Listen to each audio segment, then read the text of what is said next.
আকাশবাণী কলকাতা। স্থানীয় সংবাদ পড়ছি ধৃতি সেন শর্মা। বিশেষ খবর হল, কেন্দ্র নবরাত্রির প্রথম দিনে 25 লক্ষ পরিবারকে পিএম উজ্জ্বলা যোজনার আওতায় নতুন করে গ্যাস সংযোগ দেওয়ার সিদ্ধান্ত নিয়েছে।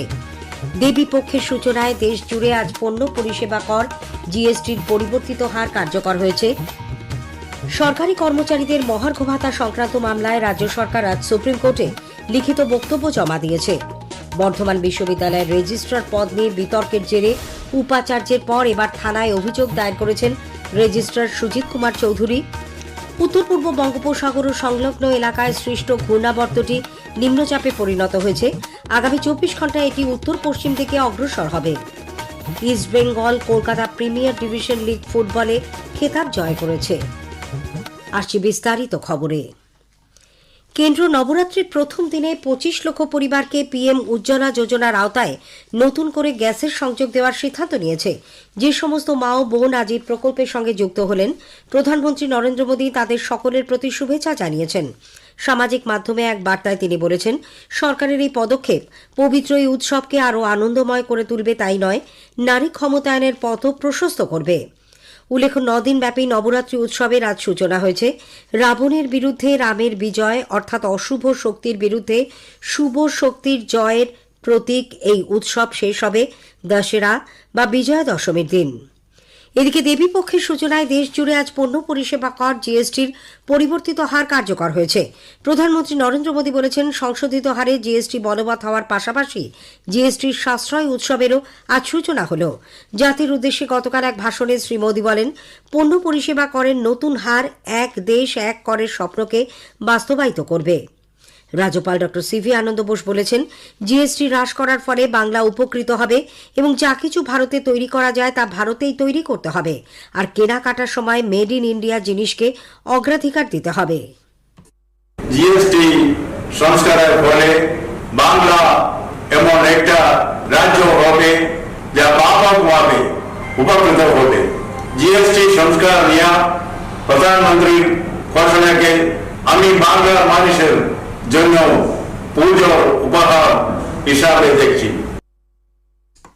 এদিকে বিজেপি পরবর্তী প্রজন্মের জিএসটি নিয়ে বিভিন্ন লোকসভা কেন্দ্রে প্রচারাভিযান চালাবে। দলের রাজ্য সভাপতি রাজ্যসভার সাংসদ শ্রমিক ভট্টাচার্য বলেছেন, দলের সাংসদরা আজ থেকে 27 তারিখ পর্যন্ত নিজেদের লোকসভা কেন্দ্রে প্রচার চালাবেন। সকাল ও বিকেলে 1 ঘণ্টা করে কর্মসূচি চলবে। দলের সর্বভারতীয় সভাপতি জগৎ প্রকাশ নাড্ডাও এই প্রচারাভিযানে অংশ নেবেন। শ্রী ভট্টাচার্য আজ বাগুইহাটি বাজারে এই প্রচার কর্মসূচিতে অংশ নেন। পরে সাংবাদিকদের প্রশ্নের উত্তরে তিনি জানান, ছোট মুদিখানা থেকে গাড়ির দোকান পর্যন্ত সব ব্যবসায়ী জিএসটির নতুন হারের জন্য প্রধানমন্ত্রীকে স্বতঃস্ফূর্ত অভিনন্দন জানিয়েছেন। জিএসটি হারের পরিবর্তিত নিয়ম অনুযায়ী 4টি স্ল্যাব থেকে কমে এখন 2টি স্ল্যাবে পণ্য পরিষেবা কর নেওয়া হবে। এই সরলীকরণের ফলে আজ থেকে দাম কমেছে অনেক কিছুর। একটি প্রতিবেদন। পণ্য পরিষেবা করের পরিবর্তিত হার আজ থেকেই কার্যকর হয়েছে। সকাল থেকে ক্রেতারা দোকানে গিয়ে নতুন দামে জিনিস কিনছেন। দাম কমেছে বহু ওষুধের। সম্পূর্ণরূপে প্রত্যাহার করে নেওয়া হয়েছে বিশেষ কিছু জীবনদায়ী ওষুধের GST. Dhanvantari medical and research centre private লিমিটেডের ম্যানেজিং ডিরেক্টর রাজেন্দ্র খান্ডেলওয়াল জানালেন, সকাল থেকেই নতুন দামে তাদের বিপণীগুলিতে ওষুধ বিক্রি হচ্ছে। সকাল থেকেই আমাদের দোকানগুলিতে নানা রকম কাস্টমার যারা এসছেন, আনন্দের বিষয়ে যে ওষুধগুলো ওনারা কালকেও কিনেছিলেন, যাদের জিএসটি 18 ছিল বা 12 ছিল, অনেকগুলো ওষুধের দাম কিন্তু এখন 5% হয়ে গেছে। স্পেশাল যেগুলো ক্যান্সার অথবা জীবনদায়ী ওষুধ, অনেকগুলো তার তো এমনিতেই দাম 0 হয়ে গেছে। রাইজ করা হয়েছে ভারত সরকার থেকে। অ্যাকর্ডিংলি সমস্ত আমাদের কাউন্টারগুলোতে আজকে ওইভাবেই বিক্রি করা হচ্ছে। কাস্টমারকে আজ থেকে নতুন দামে আমরা ওষুধ দিতে পারছি। এদিকে দাম কমেছে 32 ইঞ্চির ওপরে এলইডি টিভি এবং এসিরও। কলকাতার ঢাকুরিয়ায় ইলেকট্রনিক গুডস এর দোকান গ্রেট ইস্টার্নের ফ্লোর ম্যানেজার বিকাশ সিং জানালেন, তাদের সফটওয়্যারে নতুন দাম আপলোড করা হয়েছে ইতোমধ্যেই। পুজোর আগে এর ফলে ক্রেতার সংখ্যা বাড়বে বলেও তিনি আশা প্রকাশ করেন। 32 ইঞ্চির ওপর থেকে যেগুলো এলইডি আছে, সবচেয়ে 18% জিএসটি অ্যামাউন্টে ডিল হবে। আর এসির ক্ষেত্রেও সেম 28% ছিল, সেটা 18%। তো অবশ্যই এলইডি আর এসির ক্ষেত্রে প্রাইসটা অনেকটা কমেছে। আমাদের সিস্টেমের যে একটা সফটওয়্যার থাকে, সেইটাও গত 2-3 দিন ধরে চেঞ্জ করে আজকে অলরেডি চেঞ্জ করে দিয়েছি। আশা করছি এখন থেকে একটুখানি কাস্টমার মুভমেন্টটা ভালো হবে। কাশফিন নাহার, আকাশবাণী সংবাদ, কলকাতা। রাজ্য সরকার এবার দুর্গাপুজোকে স্বচ্ছতা ও পরিচ্ছন্নতার উদাহরণ হিসেবে গড়ে তুলতে চায়। এই লক্ষ্যে প্রতিটি জেলায় পুজো মণ্ডপে নির্মল দুর্গাপুজো অভিযান চালানোর নির্দেশ দেওয়া হয়েছে। 25শে সেপ্টেম্বর থেকে 2রা অক্টোবর পর্যন্ত এই অভিযান চলবে। নদিয়ায় ঐতিহ্যবাহী কৃষ্ণনগর রাজবাড়িতে আজ প্রতিপদ তিথিতে হোমকুণ্ড প্রজ্বলনের মধ্যে দিয়ে দুর্গোৎসবের সূচনা হয়। সেবা সুশাসন অর্থাৎ জনসেবা ও সুশাসনের মন্ত্র দ্বারা পরিচালিত প্রধানমন্ত্রী নরেন্দ্র মোদীর নেতৃত্বে সরকার রূপান্তর ও অগ্রগতি আনতে অক্লান্ত পরিশ্রম করে চলেছে। আজ এই বিশেষ সেবা পর্বে আমরা আপনাদের সামনে তুলে ধরছি কিভাবে মোদী সরকার স্মার্ট সিটি নেশনের মাধ্যমে নগরীর স্থানগুলিকে পুনর্গঠন ও নাগরিকদের জীবনযাত্রার মান উন্নত করছে। একটি প্রতিবেদন। ভারতের শহরগুলিকে আধুনিক ও যুগোপযোগী রূপে গড়ে তুলতে নগর উন্নয়নের নতুন দিগন্ত উন্মোচন করছে স্মার্ট সিটি মিশন। 2015 সালের জুন মাসে প্রধানমন্ত্রী নরেন্দ্র মোদীর উদ্যোগে এই মিশন শুরু হয়, যার লক্ষ্য ভারতের শহরগুলিতে জীবনযাত্রার সার্বিক মান উন্নত করা। পুনেতে স্মার্ট সিটি প্রকল্পের সূচনার সময় প্রধানমন্ত্রী বলেছিলেন, এই স্মার্ট সিটি একা কোনো সরকারি প্রকল্প নয়, এটি একটি জন আন্দোলন। ये स्मार्ट सिटी कंसेप्ट ये सिर्फ इस काम के लिए इतने पैसे दिए जाएंगे वो नहीं है, ये अपने आप में एक बहुत बड़ा जन आंदोलन है। ये बीते हुई कल के अनुभव के आधार पर उज्जवल भविष्य की नींव रखने का एक सार्थक प्रयास है। গত এক দশকে এই মিশন অভূতপূর্ব অগ্রগতি অর্জন করেছে।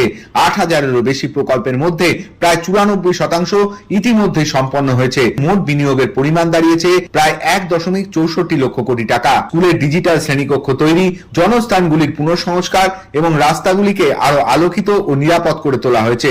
আধুনিক রাস্তা, সাইকেল ট্র্যাক, সবুজ করিডোর এবং উন্নত integrated command and control centre, এই সবই শহরের কার্যপ্রণালীকে নতুনভাবে সাজিয়ে তুলেছে।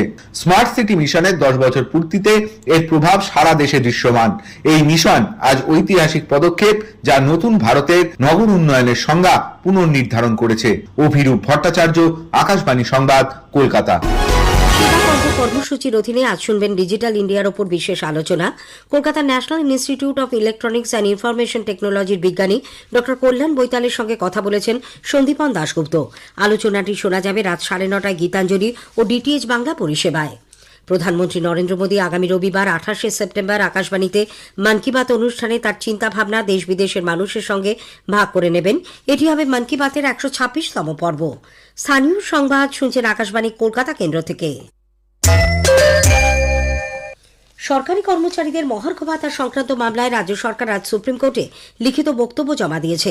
দুই বিচারপতি সঞ্জয় কারোল ও বিপুল মনুভাই পাঞ্চলির বেঞ্চে মামলা শুনানির সময় রাজ্যের তরফে আইনজীবী কপিল সিব্বল জানান, অন্তত 10টি রাজ্যে উপভোক্তা মূল্যসূচক বা কনজিউমার প্রাইস ইন্ডেক্স মেনে দিয়ে দেওয়া হয় না। আগামী 7 দিনের মধ্যে রাজ্য সরকারি কর্মচারীর পক্ষে আইনজীবীদের লিখিত বক্তব্য সর্বোচ্চ আদালতে জমা দিতে বলেছেন বেঞ্চ। তারপর মামলার রায় ঘোষণা করা হবে। 2016 সালে 32,000 প্রাথমিক শিক্ষক নিয়োগ দুর্নীতি সংক্রান্ত মামলার শুনানিতে আজ ফের দুর্নীতির অভিযোগ তুলেছেন চাকরি প্রার্থীদের পক্ষের আইনজীবী বিকাশ রঞ্জন ভট্টাচার্য। তিনি বলেছেন, 2016 সালে প্রাথমিক শিক্ষক নিয়োগ দুর্নীতিতে সিবিআই তদন্ত হয়েছে। আগামী পরশু ফের মামলা শুনানি। বর্ধমান বিশ্ববিদ্যালয়ের রেজিস্ট্রার পদ নিয়ে বিতর্কের জেরে উপাচার্যের পর এবার থানায় অভিযোগ দায়ের করেছেন রেজিস্ট্রার সুজিত কুমার চৌধুরী।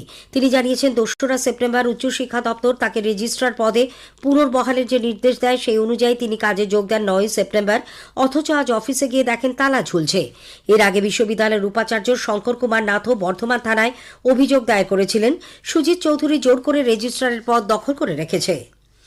কলকাতার আনন্দপুর থানা এলাকায় গুলশান কলোনিতে দুষ্কৃতী তাণ্ডব কাণ্ডে ধৃত মূল অভিযুক্ত ফিরোজ খান ওরফে মিনি ফিরোজকে 28শে সেপ্টেম্বর পর্যন্ত পুলিশ হেফাজতে পাঠানো হয়েছে। তাকে আজ আলিপুর আদালতে তোলা হয়। উত্তর পূর্ব বঙ্গোপসাগর সংলগ্ন এলাকায় সৃষ্ট ঘূর্ণাবর্ত আজ নিম্নচাপ এলাকায় পরিণত হয়েছে। আগামী 24 ঘণ্টায় এটির উত্তর পশ্চিম দিকে অগ্রসর হওয়ার কথা। অন্যদিকে বৃহস্পতিবার 25শে সেপ্টেম্বর উত্তর বঙ্গোপসাগরে আরও একটি নিম্নচাপ এলাকা তৈরি হওয়ার সম্ভাবনা। এর ফলে প্রায় সারা সপ্তাহ দক্ষিণবঙ্গে বিক্ষিপ্তভাবে হালকা থেকে মাঝারি এবং কোথাও ভারী বৃষ্টির সম্ভাবনা রয়েছে। মৎস্যজীবীদের শুক্রবার 26 তারিখ পর্যন্ত বঙ্গোপসাগরে যেতে নিষেধ করা হয়েছে। East Bengal Kolkata premier division league ফুটবলে খেতাব জয় করেছে। নিজেদের মাঠে আজ প্রতিযোগিতার শেষ রাউন্ডের ম্যাচে তারা 2-1 গোলে ইউনাইটেড স্পোর্টস ক্লাবকে হারিয়ে দেয়। এই নিয়ে ইস্টবেঙ্গল 41 বার লিগ জয় করল। শেষ করার আগে স্থানীয় সংবাদের বিশেষ কিছু অংশ আরও একবার। কেন্দ্র নবরাত্রির প্রথম দিনে 25 লক্ষ পরিবারকে পিএম উজ্জ্বলা যোজনার আওতায় নতুন করে গ্যাস সংযোগ দেওয়ার সিদ্ধান্ত নিয়েছে।